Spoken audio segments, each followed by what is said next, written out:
₹240 കിട്ടും. அரை கிலோ போதும். அப்போ 150 ரூபா தான் தரும்.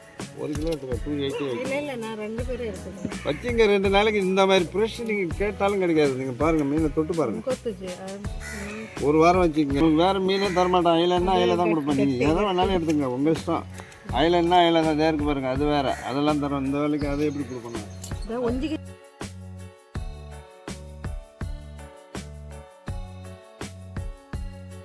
Hi friends, good morning. ಇವತ್ತು ಮಂಗಳೂರು ಸ್ಟೈಲ್ನ ಬಂಗುಡೆ ಮೀನಿನ ಮಸಾಲೆ ಫ್ರೈ ಮಾಡೋಣ ಬನ್ನಿ. ನೋಡಿ, ಬೇಕಾಗಿರುವಂಥ ಮಸಾಲೆ ಪದಾರ್ಥಗಳು: ಧನಿಯಾಕಾಳು ನಾನು ಅಂದರೆ ಕೊತ್ತಂಬರಿ ಬೀಜ 2 ಸ್ಪೂನ್ ತೊಗೊಂಡಿದ್ದೀನಿ, ಜೀರಿಗೆ 1 ಸ್ಪೂನ್ ತೊಗೊಂಡಿದ್ದೀನಿ, ಇದು ಕಾಳು ಮೆಣಸು ಅರ್ಧ ಸ್ಪೂನ್ ತೊಗೊಂಡಿದ್ದೀನಿ, ಇದು ಮೆಂತೆಕಾಳು ನಾನು 1/4 ಸ್ಪೂನಷ್ಟು ತೊಗೊಂಡಿದ್ದೀನಿ, 1/4 ಸ್ಪೂನಷ್ಟು ಮೆಂತೆಕಾಳು ತೊಗೊಂಡಿದ್ದೀನಿ, ಸಣ್ಣ ನೆಲ್ಲಿಕಾಯಿ ಗಾತ್ರದ್ದು ನಾನು ಹುಣಸೆಹಣ್ಣು ತೊಗೊಂಡಿದ್ದೀನಿ, 1/4 ಸ್ಪೂನಷ್ಟು ನಾನು ಸಾಸಿವೆ ತೊಗೊಂಡಿದ್ದೀನಿ. ಇಲ್ಲಿ ನೋಡಿ, ನಾನು ಅರ್ಧ ಕೆಜಿಯಷ್ಟು ಮೀನು ತೊಗೊಂಡಿದ್ದೀನಿ. ಕಟ್ ಮಾಡಿ ಕ್ಲೀನ್ ಮಾಡಿ ಚೆನ್ನಾಗಿ ಕಟ್ಟ ಹಾಕಿ ಇಟ್ಟಿದ್ದೀನಿ.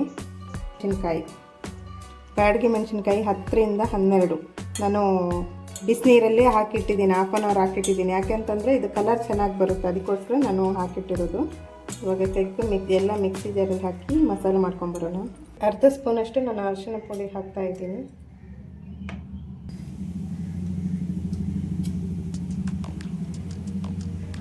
ಈಗ ನಾನು ರುಚಿಗೆ ತಕ್ಕಷ್ಟು ಅಂದರೆ ಉಪ್ಪು ನೋಡ್ಕೊಂಡು ಹಾಕಿ, ನಾನು ಚಿಕ್ಕ ಸ್ಪೂನಲ್ಲಿ 1 ಸ್ಪೂನು ಕಲ್ಲುಪ್ಪು ಹಾಕ್ತಾಯಿದ್ದೀನಿ. ಕಲ್ಲುಪ್ಪು ಹಾಕಿದರೆ ನಮಗೆ ಟೇಸ್ಟ್ ಚೆನ್ನಾಗಿ ಬರುತ್ತೆ. ಸ್ವಲ್ಪ 1/4 ಲೋಟದಷ್ಟು ನೀರು ಹಾಕಿ ಮಿಕ್ಸ್ ಮಾಡ್ಕೊಂಬರೋಣ.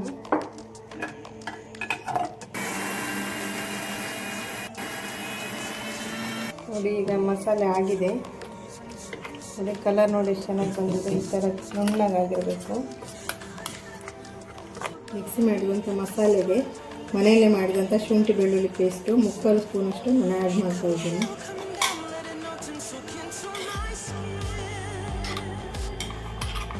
ಮಸಾಲೆ ಹಚ್ತಾ ಇದ್ದೀನಿ.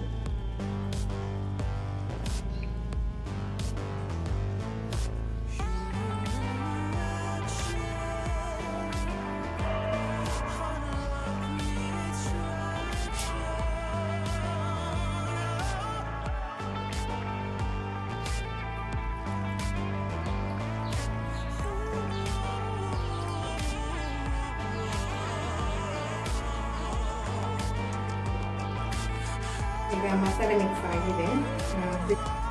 10 ನಿಮಿಷ ಫ್ರಿಜ್ಜಲ್ಲಿ ಇಡೋಣ.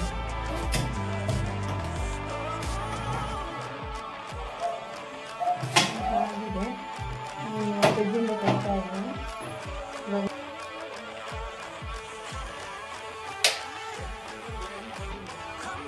ಈಗ ನಾನು 6ರಿಂದ 7 ಸ್ಪೂನಷ್ಟು ನಾನು ಆಯಿಲ್, ತೆಂಗಿನ ಆಯಿಲ್ ಹಾಕ್ತಾ ಇದ್ದೀನಿ.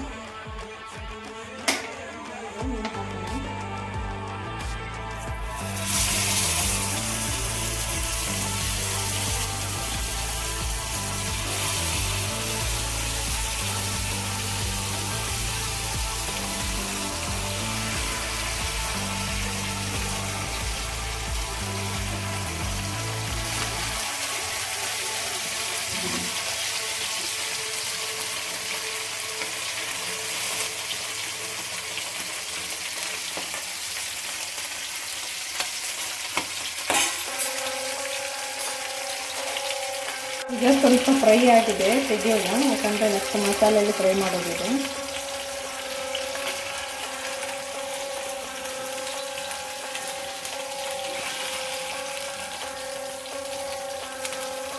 ಈಗ ಫ್ರೈಯಾಗಿ ಉಳಿದಿರೋ ಎಣ್ಣೆ ಇದೆಯಲ್ಲ, ಅಷ್ಟು ಎಣ್ಣೆ ಸಾಕು.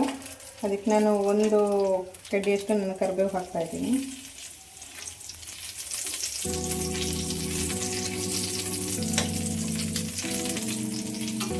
ಸ್ಟೈಲು ಇದು, ಹೋಟೆಲ್ ಸ್ಟೈಲು. ಈಗ ಮೀನಿಗೆ ಹಾಕಿ ಉಳಿದಿರೋಂಥ ಮಸಾಲೆನ ಸ್ವಲ್ಪ ನಾನು ನೀರು ಹಾಕಿ ಸ್ವಲ್ಪ ನೀರು ಮಾಡ್ಕೊಂಡು 1/4 ಲೋಟದಷ್ಟು ನೀರು ಹಾಕಿದ್ದೀನಿ.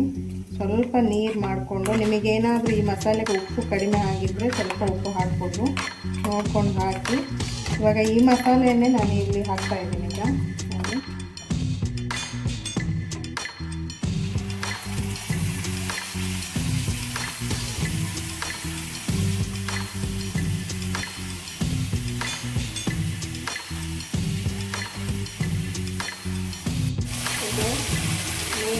ಹಸಿ ವಾಸನೆ ಮಸಾಲೆದು ಹಸಿ ವಾಸನೆ ಹೋಗೋವರೆಗೂ ಉಟ್ಕೋಬೇಕು ಎಣ್ಣೆಯಲ್ಲಿ.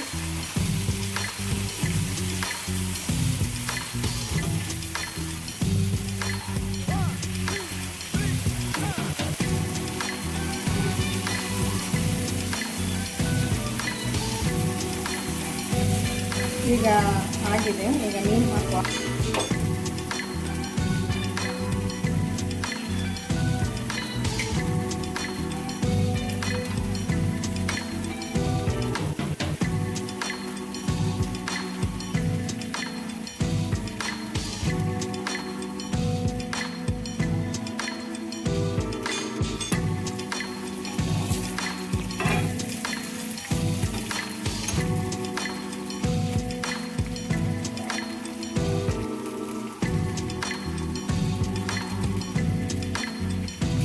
ಈಗ ಇದನ್ನು ಮೀನು ಮಗುಚೆ ಅಂತ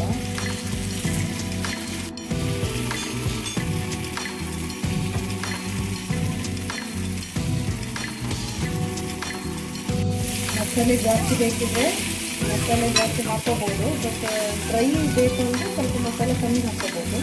ನಾನು ಸ್ವಲ್ಪ ಮಸಾಲೆ ಕಮ್ಮಿನೇ ಹಾಕ್ಕೊಂಡಿದ್ದೀನಿ, ಯಾಕಂದರೆ ಡ್ರೈ ಬೇಕಂತಂದರೆ ಕಮ್ಮಿ ಬೇಕಿದ್ರೆ ಜಾಸ್ತಿ ತಗೋಬೋದು.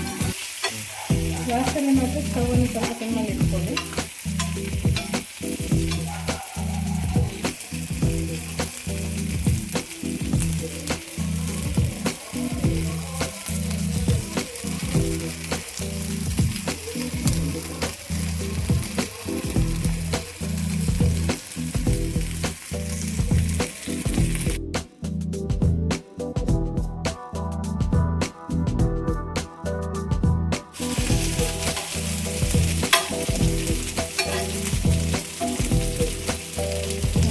ಈಗ ಆಗಿದೆ, ಫ್ರೈ ಆಗಿದೆ. ಇನ್ನೇನು